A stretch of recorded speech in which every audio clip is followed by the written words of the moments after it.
right, we're here with Aaron Albano, aka Ming from Ming FS, and he's going to show us a few things on how he uses Reason in his production. So let's go in the studio. Into the studio we go. In your productions, you know, you have a common theme of kind of combining both the electronic elements when you're using Reason, and then of course you being a multi-instrumentalist, playing bass, playing guitar, and things like that. So you're always adding some other organic sort of material audio files to your Reason song. So how do you use Reason in the way to combine those two elements together? What are you using in conjunction with? Sure, well, we'll give you an example. I have a cue up. It's a post-punk cue that's going to end up being an MTV piece. Okay. So the way I'm using Reason for most of my projects, whether it be electronic, rock, hip-hop, whatever, is I split my audio into two different mixing consoles. So I have, and both of those mixing consoles then get sub-mixed in the micro mixer. So I have my drums on one channel and my music on another channel. And the drums themselves are running through one mixing console into a mastering, into the mastering unit, which I want to get the right name, the M-class mastering for the drums alone. So that depending on how I make changes in the music, I don't get as much, flutter and movement at my overall level, and I can get my levels high going into my digital performer from Reason without having to boost all the levels, and kind of distorting the mixer itself.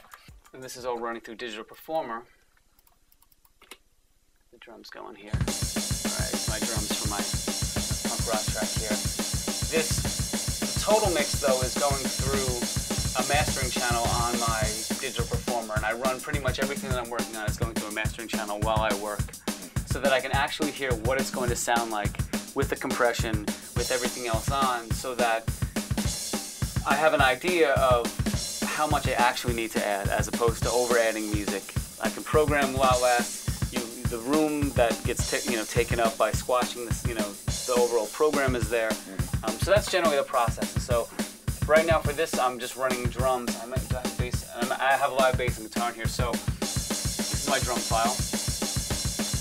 So your technique of how you're running Reason and doing your final mixes is that you're actually mastering as you arrange and as you're doing the song. So instead of doing the fix it in the mix kind of thing, you're continually mixing and mastering as you go. I don't really believe in the fix it in the mix. I don't know if that's.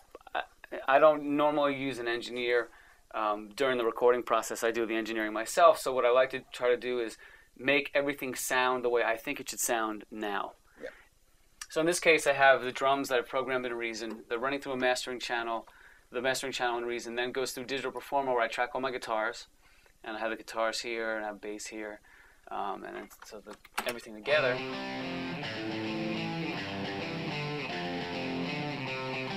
gonna throw up that.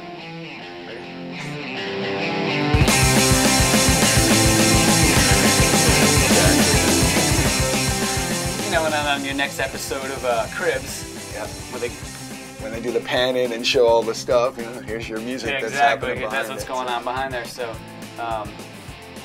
but to that note, Reason is so musical in the sense that I can go from working on a post-punk track here to a hip-hop track to an electronic track to whatever it may be, and I don't have to go learn another piece of gear. I don't have to go, find a different library. All of my libraries, all of my sounds, everything that I collect over the years is right at my fingertips every single time I work.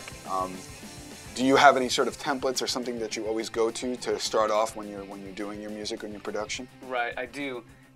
What I've found is that because I split my music and drums as two separate items within the Reason console itself, I've created a couple of templates, and one of the templates I go to most often is this sort of subdivided template where I have two sections, two mixing consoles running through mastering, the M-class mastering units into the micro mixer, and then of course I can map that out any way I want. And so the way that works, if you turn that around so you can get a better idea, is that I have my mixer going into the mastering unit, then into the line mixer, and then of course the line mixer goes into the audio out, or whatever this thing is called in Reason. MIDI in device. Yes, yeah. MIDI the thing on top device. Of Reason that most people don't ever do anything with. And the reason why I do this way, not only because I'm able to manipulate the sounds and compress each section of audio by itself. If you want to end up doing something later on where, for example, I have the drums in this module here and I have my music in this module here, and would say in dance music, what if I wanted to do a filter sweep with an envelope filter or something on just the music itself? I don't have to then figure out how am I going to get, I have 15 things input all over the place and then I want to sweep all of them as one. I have it all summed up in one mixing unit. I can throw a filter on this after the compressor, the M-Class series, and then I can just filter that bank of sounds. Or I want to roll off my kicks, or I want to roll off my snares, or I want to have an effect only on the drums. Yep. And so that's a much faster way for me to work. So you're treating Reason in this instance as if you were in a big studio here in Manhattan someplace that has a big Neve or SSL console where you've got your subgroups. So you're coming from, this is more of an engineer's background. You got a different hat on here. So it's almost like you're wearing two different hats. When you're writing, do you feel that sometimes when you're writing, you're the musician, and then when it comes time to do this part, you have to put on your engineer's hat and kind of split it up? What I think the way my brain works in music, which I don't know if it works for anyone else's way, but is that as I'm writing, I'm hearing the production. So if I'm writing something on guitar, even if that guitar doesn't sound the way I want it to sound, I'm already thinking about, well, this is how I'm going to do this. And so it also, in terms of tempo, that's another good starting point for music. So for example, if you're working with a singer-songwriter and you're writing a pop song, the tendency with singer-songwriters is to play music slow. So you get on a guitar and you create this really kind of sweet piece, but the reality of it is it's probably too slow for the radio. Yeah.